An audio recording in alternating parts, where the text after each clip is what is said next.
Hello, welcome to UPSC समाचार, जिसमें हम डिस्कस करते हैं द हिंदू के अपने डेली न्यूज एनालिसिस, जिसमें 5 आपकी प्री की न्यूज रहती हैं, एक मेंस का हम एडिटोरियल लेते हैं और एक अपना मैपिंग का सेक्शन रहता है। उसके अलावा आपसे लाइव क्यूएनए सेशन किया जाता है और इस यूपीएससी समाचार की पीडीएफ आपको हिंदी और इंग्लिश दोनों में ऐप पे मिल जाएगी और टेलीग्राम चैनल पे मिल जाएगी, जिसका आपको लिंक जो है वो डिस्क्रिप्शन में मिल जाएगा। एंड वन मोर न्यूज, हम यूपीएससी समाचार को जल्दी ही हिंदी में शुरू कर रहे हैं, तो उसकी भी अपडेट आपको मिल जाएगी। आज के सेशन में हम जो न्यूज देखेंगे उनको एक बार देख लेते हैं। जैसे हिंदू में पेज 4 पे एक न्यूज आपकी आई हुई है अबाउट आर्मी ने जो Igla S air defence system है उसके बारे में। देन पेज नंबर 6 पे पॉलिटी एंड गवर्नेंस की आपकी न्यूज है अबाउट इंटरनेट शटडाउन 2023 में इंडिया में हाईएस्ट देखे गए थे, उसके बारे में हम देखेंगे। उसके बाद पेज नंबर 9 पे सोशल मीडिया का जो इम्पैक्ट इंडियन पॉलिटिक्स में हो रहा है, positive negative, we will see about it. ये आपका Indian society, governance, internal security, एक मिक्सअप सा टॉपिक हो सकता है। गवर्नेंस से भी हम इसको लिंक कर सकते हैं। उसके अलावा पेज नंबर 10 पे आपकी न्यूज आई हुई है about Delhi is mounting waste crisis, तो ये हमारा एनवायरमेंट का इशू हो जाएगा प्लस गवर्नेंस का भी इशू हो जाएगा, क्योंकि इसमें दिल्ली म्युनिसिपल कॉर्पोरेशन उसमें जो ओवरलैपिंग है उसके बारे में डिस्कस करेंगे। नेक्स्ट, कुछ यूजफुल ऑर्गेनाइजेशन और टर्म्स आज के पेपर में थी जो कि प्री के लिए आपके इंपॉर्टेंट है, जिसमें कि इलेक्शन कमीशन, आईएमडी और कैंसर के बारे में हम ब्रीफली देखेंगे। फिर हमारा जो आज का एडिटोरियल रहेगा, it is about a case for election day as a holiday, कि अगर हम इलेक्शन वाले दिन को हॉलीडे डिक्लेयर करते हैं तो किस तरीके से उससे फायदा हो सकता है, या फिर उसका कुछ मतलब उतना इम्पैक्ट पड़ेगा भी या नहीं पड़ेगा वोट एंड टर्नआउट पे, उसके बारे में हम देखेंगे। आज मैपिंग सेक्शन में, कल हमने जैसे साउथ अमेरिका के बारे में देखा था, तो आज उसके मेजर फिजिकल डिविजन्स देखेंगे। कल हमने कंट्रीज के बारे में देखा था। Now let us start. So सबसे पहला आ रहा है इग्ला एस आपका सिस्टम, ये आर्मी ने सेट किया है, set to receive next batch of soldier fire. ये एक इंडिविजुअल जो है अपने कंधे पे रख के चला सकता है। इस फोटो को आप देख सकते हैं। देखो, सबसे पहले इसके बारे में कि व्हाट इज दिस, तो ये एक man portable air defence system है, मतलब आदमी भी आराम से चला सकते हैं। एंड इसको डेवलप किया है रशिया ने। ये दो चीजें तो आपको ध्यान में रखनी पड़ेंगी, ठीक है। और वेस्ट में इसको S824 ग्रिंच के नाम से भी आपका जाना जाता है। आज वाले सेशन में आपको हो सकता है कि हाईलाइट उतनी नहीं दिख रही होंगी। आज हमने थोड़ा सा डिफरेंटली इसको प्रिपेयर किया था, but we will try to solve this problem in the next time. अभी हम इसके हिसाब से ही थोड़ा सा चलाते हैं, ठीक है। तो एक तो पहला ये हो गया, फायर्ड बाय द इंडिविजुअल। अब इसमें किसी भी, मान लो कोई लो फ्लाइंग एयरक्राफ्ट है, उसको भी ये आराम से टारगेट कर सकता है। और ज्यादा कुछ इसमें है नहीं। यहाँ पे जैसे कॉम्बैट इक्विपमेंट्स हैं, मिसाइल का नाम है, ये हमारे लिए उतना काम का नहीं रहेगा। रेंज है लगभग 6 किलोमीटर की है। और यहाँ पे जो सिस्टम यूज किया जाता है फॉर द गाइडेंस, वो आपका इंफ्रारेड आपकी यूज करी जाएंगी। तो ये दो तीन इंफॉर्मेशन हमें ध्यान रखनी है। अगली हमारी इंटरनेट शटडाउन की है, ये काफी इंपॉर्टेंट है। इसमें आप जैसे मान लीजिए यूपीएससी मेंस में कोई आंसर लिख रहे हैं, तो आप इसको फैक्ट को मेंशन कर सकते हैं, ठीक है। तो ये, और गवर्नेंस में इस एग्जांपल को भी आप दे सकते हैं कि इंडिया की क्या सिचुएशन है, या फिर जो अच्छे एग्जांपल्स हैं उनके बारे में भी आप डिस्कस कर सकते हो। तो अभी अगर हम शटडाउन्स के बारे में देखें तो ऑलमोस्ट नील शटडाउन इंटरनेट के देखने को मिले हैं कुछ कंट्रीज में, जैसे कि यूरोप है, नॉर्थ साउथ अमेरिका है, ओशियाना है। जबकि सबसे ज्यादा इंटरनेट शटडाउन आपके अफ्रीका और एशिया में देखने को मिल रहे हैं। अब इंडिया में इसको गवर्न करने के लिए हमारे जो एक्ट है, सबसे पहला आपका temporary suspension of the telecom services 2070 rule, और एक हमारा काफी पुराना एक्ट है, इंडियन टेलीग्राफ एक्ट 1884। उसके अलावा सेक्शन 144, जो कि आपका, मान लीजिए सिचुएशन को कंट्रोल करने के लिए कोई भी डिफिकल्ट सिचुएशन होगी है, तो धारा 144 आपकी लगाई जाती है। उस टाइम पे भी जो हमारे एडमिनिस्ट्रेटर होते हैं उनको एक अधिकार होता है कि वो अपना इंटरनेट शटडाउन पर्टिकुलर एरिया में कर सकते हैं। अब देखो, इसमें मेन चीज क्या है कि इंटरनेट शटडाउन से आज के टाइम पे जो हमारा मेन इंफॉर्मेशन एक्सचेंज करने का माध्यम है वो है internet. And right to information हम देखें तो वो आपका एक फंडामेंटल राइट रहता है, आर्टिकल 19 में भी आता है। तो ये जब आप शटडाउन करेंगे तो आपका आर्टिकल 19 को भी वायलेट करेगा एंड राइट टू लाइफ को भी वायलेट करेगा, जो कि हमारा 21 के अंदर आता है। तो ये दोनों आर्गुमेंट आपको इस तरीके से पता होना चाहिए, और ये हमारा freedom of speech and expression है। नाउ मेरा आपसे सवाल है कि आर्टिकल 19 में आपको 6 अधिकार दिए जाते हैं, तो आप 6 के 6 कमेंट करें। और उसके अलावा एक मेजर चेंज अभी आर्टिकल 19 में किया गया था कि पहले आर्टिकल 19 आपका सिर्फ प्रोटेक्टेड था अगेंस्ट अ स्टेट, और अभी आप अगर मान लीजिए कोई इंडिविजुअल भी या कोई प्राइवेट एंटिटी भी आपके आर्टिकल 19 को वायलेट करती है, तो आप कोर्ट में जा सकते हैं under article 32 and 224 respectively, supreme court and high court. तो अब एक और क्वेश्चन आपसे है कि प्राइवेट इंडिविजुअल से प्रोटेक्टेड हमारे और कौन कौन से राइट हैं, तो ये दोनों चीजें आपको बतानी है। उसके अलावा अभी जैसे सुप्रीम कोर्ट का जो व्यू रहा है इंटरनेट शटडाउन पे, तो ये इन्होंने कहा है कि जैसे एक केस था अनुराधा भसीन एंड फामिशा सिरिन केस, तो एक थोड़ा सा नाम आपको ध्यान में रखना है क्योंकि यूपीएससी में कई बार एग्जाम्पल्स के तौर पे भी आपसे डायरेक्टली पूछ लिया जाता है कि सुप्रीम कोर्ट जजमेंट के बेसिस पे आप बताएं कि कैसे आप इसको जस्टिफाई करेंगे, ठीक है। तो उसमें उन्होंने कहा था कि एक्सेप्शनल कंट्रोल एंड सर्वेलेंस के टाइम पे ही आप शटडाउन जो है वो यूज करें। जैसे जम्मू एंड कश्मीर में भी काफी रैम्पेंट यूज किया गया था, तो इस एग्जाम्पल को भी आप कर सकते हैं। नेक्स्ट हमारी न्यूज अबाउट सोशल मीडिया का इंपैक्ट ऑन इलेक्शन प्रोसेस। यहाँ पे बहुत सारी चीजें जो है वो देखने को मिल रही हैं पॉजिटिवली नेगेटिवली, और यहाँ पे आपको अलग अलग स्टेक होल्डर को भी ध्यान में रखना है, ठीक है। तो जो ऑथर है वो सबसे पहले आर्ग्यूमेंट कर रहे हैं, एक हमें मेजर आइडिया होना चाहिए थिंकिंग परस्पेक्टिव से कि what are the positive things, क्योंकि सोशल मीडिया हमारे जीवन का एक हिस्सा बन चुका है और इलेक्शन भी उससे डिफरेंट तो नहीं रहने वाले। तो इसमें क्या क्या फायदा हो रहा है और क्या क्या हमें चैलेंजेस आ रहे हैं। नंबर वन, वोटर एंगेजमेंट आपकी बढ़ती हुई दिख रही है कि सोशल मीडिया पोस्ट आ रही हैं, रील्स आ रही हैं, अपने काम को या अपनी बात को एक जो इलेक्शन कैंडिडेट है वो इजीली अपने जो सिटीजन्स हैं या फिर उनकी कॉन्स्टिट्यूंसी के जो नागरिक हैं उन तक पहुंचा पा रहे हैं। तो इससे एक पार्टिसिपेशन है, अवेयरनेस है, वो आपकी बढ़ रही है। नंबर टू, वाइडर रीच है, क्योंकि सबके पास आपके मोबाइल फोन होते हैं, आप टारगेटेड अपनी एड्स भी चला सकते हैं और पर्टिकुलर एरिया के हिसाब से भी, तो रीच आपकी घर घर तक पहुंच जाती है, ये रहेगा। यंग वोटर है, रिमोट एरिया है, वहां पे हो सकता है कि आप फिजिकली ना पहुंच पाए बट सोशल मीडिया से पहुंच सकते हैं, तो यहाँ पे भी पॉलिटिकल कम्युनिकेशन और आउटरीच आपकी बढ़ती है। थर्ड, अगर हम बात करें तो ट्रांसपेरेंसी हम कह सकते हैं, क्योंकि इंफॉर्मेशन जो है वो सबके लिए अवेलेबल है, ऐसा नहीं है कि, और इसके नेगेटिव भी हम देखेंगे पैरेलली, बट अभी हम अप्रोच के हिसाब से देख रहे हैं। तो उसमें कोई भी कमेंट कर सकता है, डिबेट्स हो सकते हैं, डिस्कशंस हो सकते हैं, दूसरे पॉलिटिकल पार्टी के हैं वो भी आपका पार्टिसिपेट कर सकते हैं, अपडेट हैं वो भी इजीली मिल जाते हैं, ठीक है। And most important is it is very cost effective. अगर हम ट्रेडिशनल वे ऑफ एडवर्टीजमेंट में जाते हैं या फिर इस टाइप से होता है तो आपको पैम्पलेट छापने पड़ते हैं, ठीक है, या फिर अलग अलग माध्यम जो यूज करने पड़ते हैं, तो उसमें पैसा काफी खर्च होता है और उसकी रीच भी काफी लिमिटेड होती है। जबकि उसी पैसे से आप ये मान लीजिए कि लगभग 1/10 भी अगर आप यूज करते हैं तो आप अपनी कॉन्स्टिट्यूएंसी में इजीली पहुंच सकते हैं और एक awareness, political awareness about your candidacy आराम से करी जा सकती है, तो ये काफी कॉस्ट इफेक्टिव रहता है।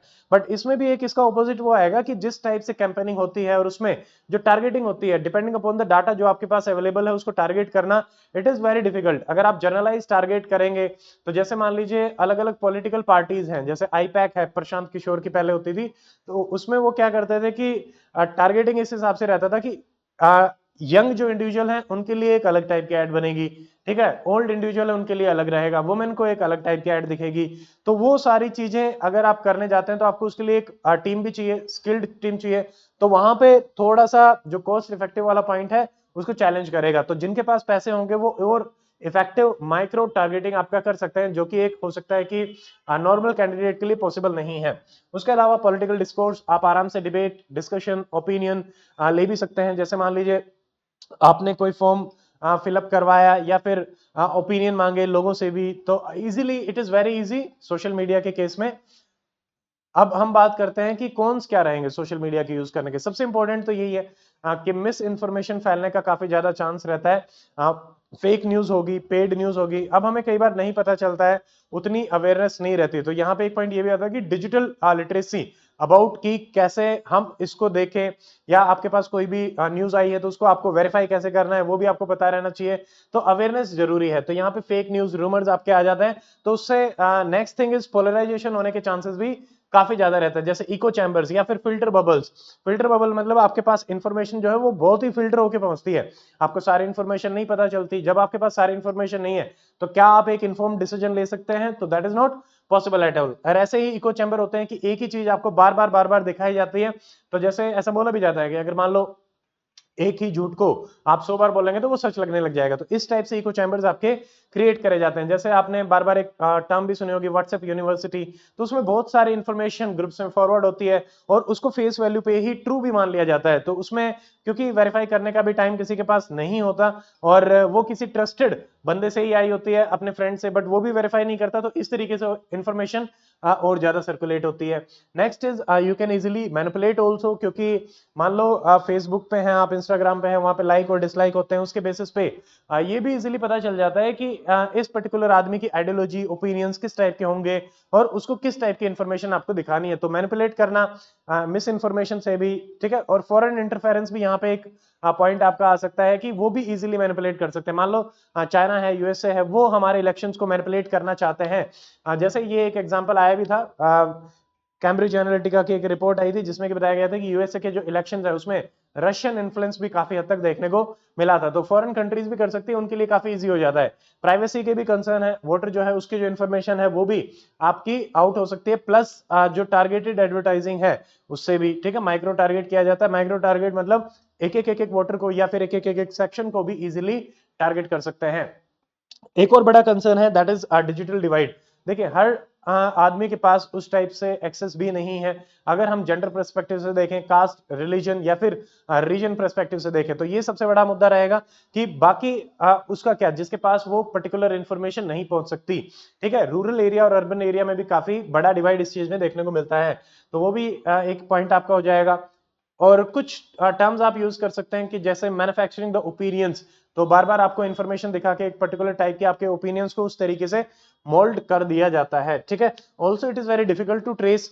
हाँ, अगर मान लीजिए इन्वेस्टिगेटिव एजेंसीज हैं या फिर गवर्नमेंट एजेंसी है, वो तो ट्रेस कर सकते हैं, बट एक इंडिविजुअल के लिए तो पॉसिबल है ही नहीं, ठीक है। व्हाट्सएप यूनिवर्सिटी हमने देख लिया, कोई वेरिफिकेशन भी उस टाइप से उस इंफॉर्मेशन की नहीं होती, तो ये अपने नेगेटिव हो जाएंगे।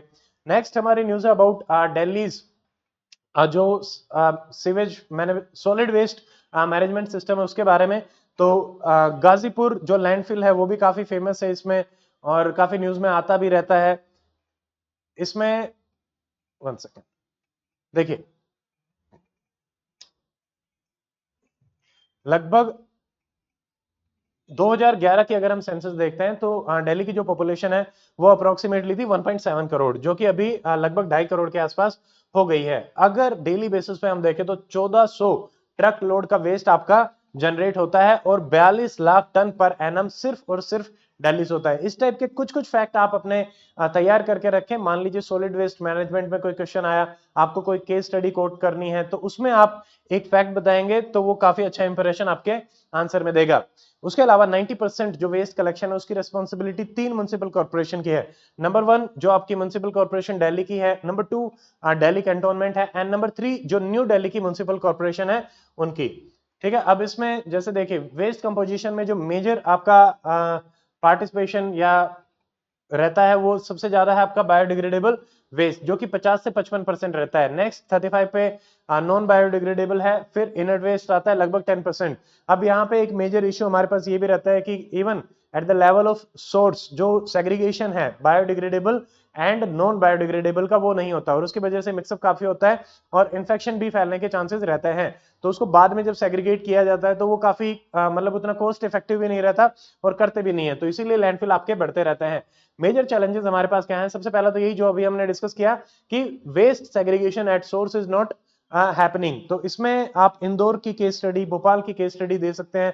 और ऑल्सो आपने देखा भी होगा कि जैसे स्वच्छ भारत मिशन वाली जो हमारी गाड़ी आती है उसमें आपको वेट का सेपरेट रहता है, ड्राई का सेपरेट रहता है, बट क्योंकि घर पे ही हम सेग्रीगेट नहीं करते तो हम सिर्फ एक ही थैला उसमें डाल देते हैं, तो इसी वजह से वो प्रोसेस और ज्यादा डिफिकल्ट हो जाता है। सेकंड, लैंड की जो अवेलेबिलिटी है वेस्ट प्रोसेसिंग प्लांट के लिए वो भी काफी डिफिकल्ट है, specially in the city, metro city like Delhi.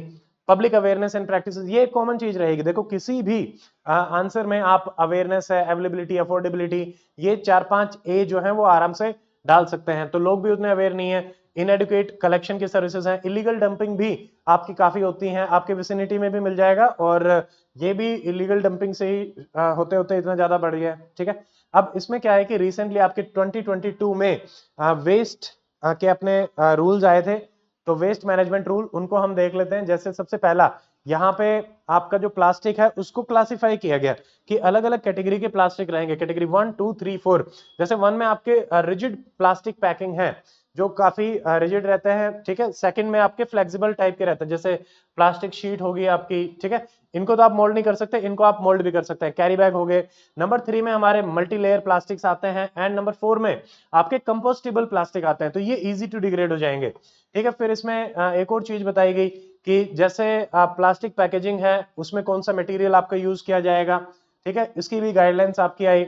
और एक प्लास्टिक वेस्ट मैनेजमेंट का मार्केट मैकेनिज्म भी आपका सेट किया गया, जिसमें सीपीसीबी पे आपको रजिस्ट्रेशन भी कराना पड़ेगा, आपको फाइल भी करना पड़ेगा कि मान लीजिए जैसे यहाँ पे एक्सटेंडेड प्रोड्यूसर रेस्पॉन्सिबिलिटी होती है कि जो सामान को बेच रहा है उसी को उस वेस्ट को कलेक्ट भी करना पड़ता है, ठीक है।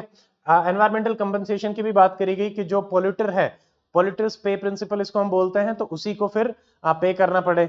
एक कमिटी भी बनाई गई सीपीसीबी की चेयरमैनशिप में, तो इसमें एक दो चीजें हैं वो हमारी मिस हो गई, उसको आप अपने एंड पे थोड़ा सा चेक कर लेंगे, ठीक है।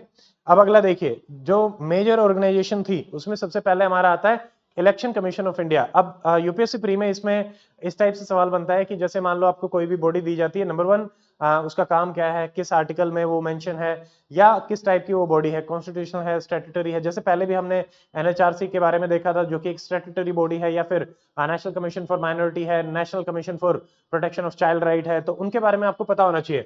तो इलेक्शन कमीशन हमारा एक परमानेंट इंडिपेंडेंट बॉडी है, कॉन्स्टिट्यूशनल बॉडी है। आर्टिकल 324 में इसका मेंशन किया गया है, आपको पता होना चाहिए। 324 आपको पता होना चाहिए। एक सवाल मेरा आपसे यहाँ है कि एक हमारी कौन सी ऐसी बॉडी है जो 315 से लेकर 323 आर्टिकल में आपकी मेंशन करी गई है।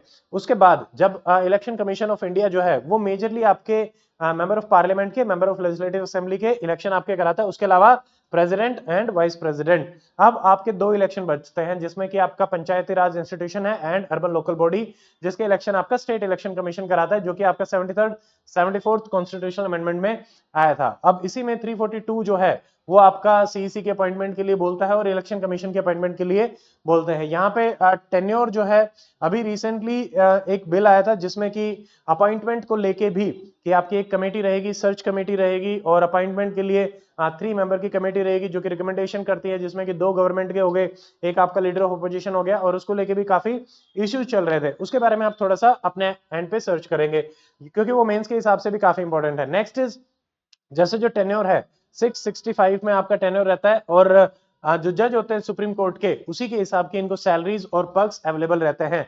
और जो रिमूवल है वो भी जज ऑफ सुप्रीम कोर्ट के हिसाब से ही रहता है, यानी it is very difficult to remove election commissioner.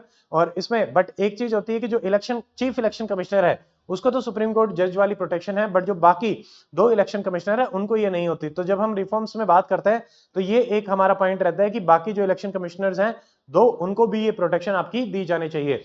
अब यहाँ पे मैं आपसे एक और सवाल पूछना चाहता हूं कि जो सुप्रीम कोर्ट के जज हैं उनको रिमूव करने के लिए हमें जो मेजोरिटी चाहिए वो किस टाइप की मेजोरिटी होती है, simple majority, special majority with 2/3 present and voting, या फिर special majority with 2/3 present and voting plus consent of the state, या फिर 2/3 ऑफ द टोटल जो मेंबरशिप रहती है उसका। ये हो गया हमारा। जैसे कंपोजिशन में पहले क्या होता था कि इलेक्शन कमीशन एक ही मेंबर की बॉडी होती थी, एंड 15 अक्टूबर 1989 के बाद यहाँ पे एक अमेंडमेंट करके इसको फिर 3 मेंबर की बॉडी बनाया गया, और उसी टाइम पे जो हमारी वोटिंग एज है वो 21 से लेकर 18 करी गई। तो आप इस अमेंडमेंट को भी बताएं कमेंट्स में। अगला देखिए आईएमडी है, तो यहाँ पे हम ब्रीफली देख रहे हैं, जैसे 1875 में ये आपका इंस्टीट्यूशन बना था, इंडियन मेट्रोलॉजिकल डिपार्टमेंट, और इसको जो प्रिंसिपल गवर्निंग एजेंसी है that is national meteorological service जो है वो इसको देखती है। 6 रीजनल मेट्रोलॉजिकल सेंटर हमारे पास है, 4 जो आपकी मेट्रो सिटीज हैं, प्लस 2 आपको ध्यान में रखना है, नागपुर एंड गुवाहाटी। कौन सी मिनिस्ट्री में आता है, मिनिस्ट्री ऑफ अर्थ साइंस। तो कोई भी इंस्टीट्यूशन है, ऑटोनोमस इंस्टीट्यूशन है, कंट्रोल में है, या फिर एनजीओ है, किस टाइप का, जो भी आपका न्यूज में रहता है आपको 3-4 तरीके से उसको ध्यान में जरूर रखना है, और उसका काम क्या रहता है। फिर नेक्स्ट अबाउट कैंसर। कैंसर के बारे में आपको पता ही है कि जब भी बॉडी में जैसे नॉर्मली हमारी सेल जो है वो डिवाइड होती रहती है, जब बहुत ज्यादा डिवीजन जो है वो बढ़ जाता है then we call it cancer. तो अनरेगुलेटेड ग्रोथ जो होती है, अनकंट्रोलेबल ग्रोथ जो होती है, उसको हम कैंसर बोलते हैं, ठीक है। अब इसमें और कुछ नहीं है, 2-3 डायग्राम मैंने ऐड करे हैं, ये आपको उसमें नहीं मिलेंगे, तो अपडेटेड पीडीएफ में आपको मिल जाएंगे। देखो अब जैसे ये डायग्राम है कि नॉर्मली लीवर है, लीवर में नॉर्मल सेल है, तो नॉर्मल सेल तो अपना आराम से रहेगी, बट इसमें डिवीजन आपको शुरू हुआ डबल होने शुरू हुए, फिर और ज्यादा ग्रोथ, फिर और ज्यादा ग्रोथ, और एक अनकंट्रोलेबल, कई बार आपको ट्यूमर्स या कैंसर जो है मतलब as a solid body liver में भी दिखता है, ठीक है। तो बिनाइन और मैलिग्नेंट ट्यूमर भी इसके दो टाइप होते हैं। बिनाइन में क्या होता है कि उतना ज्यादा फैलता नहीं है, जबकि जो मैलिग्नेंट ट्यूमर है वो पर्टिकुलर जिस ऑर्गन में है उसको भी इफेक्ट करेगा, और बाकी जो ऑर्गन है वहां पे भी आपका उसका इंपैक्ट जो है वो देखने को मिलता है। फॉर एग्जांपल जैसे मान लीजिए लंग कैंसर है, वो काफी लेट स्टेज में आपका डिटेक्ट होता है जब वो मैलिग्नेंट हो चुका होता है, और उसके बाद उसके कंट्रोल को हम नहीं रोक पाते। अब यहाँ पे एक डायग्राम डाला गया है, तो इसमें ज्योग्राफी ऑफ कैंसर है कि कैसे इंडिया में अलग अलग जगह पे जो प्रिवलेंस है अलग अलग टाइप के कैंसर की रहती है, और उसके पीछे कारण क्या है। जैसे मान लीजिए पंजाब और हरियाणा वाला जो हमारा रीजन है, मालवा बेल्ट, यहाँ पे क्या होता है मालवा प्लेन्स भी आपके पाए जाते हैं। ज्योग्राफी के हिसाब से आपको ध्यान रखना है कि मालवा प्लेटू आपका कहाँ पाया जाता है एंड मालवा प्लेन्स आपके कहाँ पाए जाते हैं। प्लेन्स मैंने बता दिया पंजाब में, मालवा प्लेटू कहाँ पाया जाता है वो आपको बताना है। देखो अब इसमें नेक्स्ट क्या है, यहाँ पे मेजर कारण, एक तो जो टाइप ऑफ कैंसर है वो ऑल काइंड ऑफ कैंसर है। Haryana and Punjab they are becoming, आप कह सकते हैं कि कैंसर कैपिटल्स, ठीक है, ऑफ इंडिया। तो इसमें अभी जैसे झज्जर में भी हमारा नेशनल कैंसर इंस्टीट्यूट इसी कारण से बनाया गया था। मेजर कारण है आपका पॉल्यूशन एंड पेस्टिसाइड्स का यूज करना। तो हर टाइप के कैंसर, बीट किडनी लिवर लंग, हर टाइप के कैंसर हमें देखने को मिल रहे हैं। उसके अलावा अगर हम देखते हैं यहाँ पे जो मध्य प्रदेश वाला रीजन है वहां पे ओरल कैंसर ज्यादा है because of use of tobacco and पान मसाला। ऐसे ही जो गंगा वाला हमारा रीजन है यूपी बिहार वेस्ट बंगाल, वहां पे आपको gall bladder head and neck के कैंसर ज्यादा मिलेंगे, क्योंकि ये वाटर पोल्यूटेड रीजन है। आर्सेनिक जैसे ग्राउंड वाटर पोल्यूशन में आपका पाया जाता है, ठीक है। तो ये इसकी वजह से यहाँ पे आपको ज्यादा इस टाइप के कैंसर मिलते हैं, गॉल ब्लैडर या फिर हेड एंड नेक। ऐसे ही नॉर्थ ईस्ट जो है वहां पे ईसोफेगस के कैंसर ज्यादा है बिकॉज टोबैको का प्रिवलेंस ज्यादा है। तो एक आपको अप्रोक्सीमेटली आइडिया रहना चाहिए। वेस्ट बंगाल है वहां पे lung cancer urinary bladder cancer है बिकॉज ऑफ एयर पोल्यूशन। ऐसे ही साउथ कोस्ट इंडिया है, वहां पे स्टमक कैंसर है because of spices, high spices का यूज। एक मॉडरेट अमाउंट में अगर आप यूज करते हैं तो गुड एनफ, अदरवाइज वो एक प्रॉब्लम क्रिएट कर सकता है। ऐसे ही गोवा देखिए, ये इंटरेस्टिंग है, यहाँ पे कोलोन कैंसर आपका ज्यादा पाया जाता है because of high consumption of red meat alcohol and tobacco, ठीक है। ये स्पेसिफिक रहता है, रेड मीट में आपको कोलोन कैंसर ज्यादा देखने को मिलता है। उसके अलावा राजस्थान एंड गुजरात में अगेन टोबैको और पान मसाला के यूज के कारण again oral cancer and neck head and neck cancer आपको ज्यादा देखने को मिलेंगे।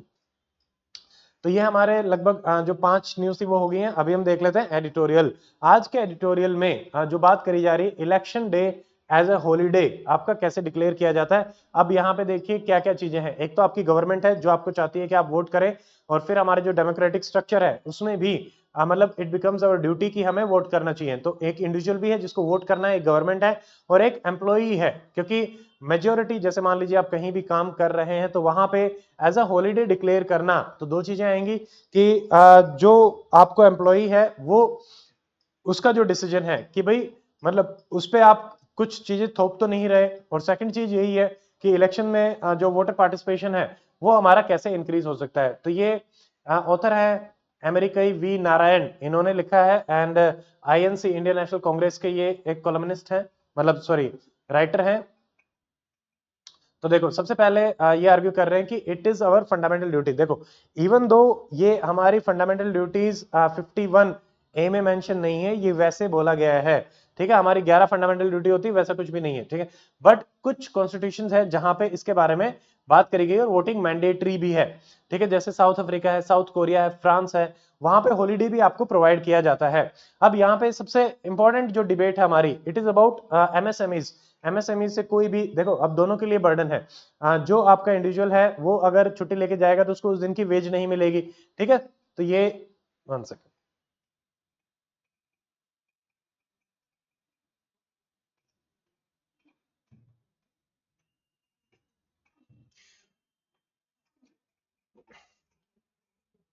ओके। नेक्स्ट इसमें ठीक है, तो कॉन्स्टिट्यूशनल प्रिंसिपल के हिसाब से इसमें ऑथर बात कर रहे हैं, बट एक प्रिंसटन यूनिवर्सिटी उनकी एक स्टडी भी हुई थी और उसमें यह भी बताया गया था कि इवन दो आप हॉलीडे डिक्लेयर कर दें बट उससे कोई सिग्निफिकेंट वोटर टर्नआउट में इंक्रीज नहीं देखने को मिलता है, ठीक है। ऑल्सो हमारा जो कॉन्स्टिट्यूशन है आपको राइट टू वोट भी देता है अंडर आर्टिकल 325 326। और यहाँ पे जो हमारे इंडस्ट्रियल बॉडीज हैं ये आपको दिख नहीं रहा होगा बट आपको पीडीएफ में मिल जाएगा, जैसे कि एसोचैम है, फिकी है, ठीक है, नेस्कॉम है, ये भी बात करते हैं कि भाई आपका जैसे इनकी भी कुछ सोशल रेस्पॉन्सिबिलिटीज की हम बात करते हैं, जैसे सीएसआर है, तो उसी पॉइंट को आप कह सकते हैं कि सोसाइटल रेस्पॉन्सिबिलिटीज भी इंडिविजुअल ऑर्गेनाइजेशन की रहती हैं, तो इन्हें अलाउ भी करना चाहिए। फिर जैसे कुछ डेमोक्रेसीज हैं जिनको हम कंपेयर कर सकते हैं, फॉर एग्जांपल यूएसए। यूएसए में ये चीज मैंडेटरी नहीं है, ठीक है, कि आपको छुट्टी मिलेगी या वैसे, बट जो इंडिविजुअल है वही अपने लेवल पे इसको इंश्योर करता है। तो आपको एक बैलेंस बनाना पड़ेगा between the individual liberties and the professional responsibilities. Okay, ये थोड़ा सा गड़बड़ हो रहा है, कोई नहीं।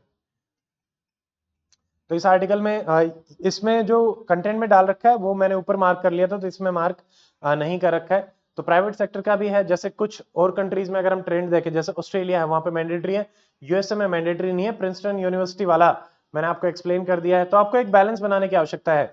इंडिया के कंटेक्स्ट में भी हम एक बीच का रास्ता निकाल सकते हैं कि मान लो जिसने वोट करी, आप उसका प्रूफ ले लें कि भाई आपके इंक लगी हुई है या उस टाइप से, और जो वोट करता है तो उसको आप वेजेस उस दिन की दे सकते हैं, ताकि वो एक प्रमोशन भी उस टाइप से हो जाएगा और वो प्रमोट भी करेगा।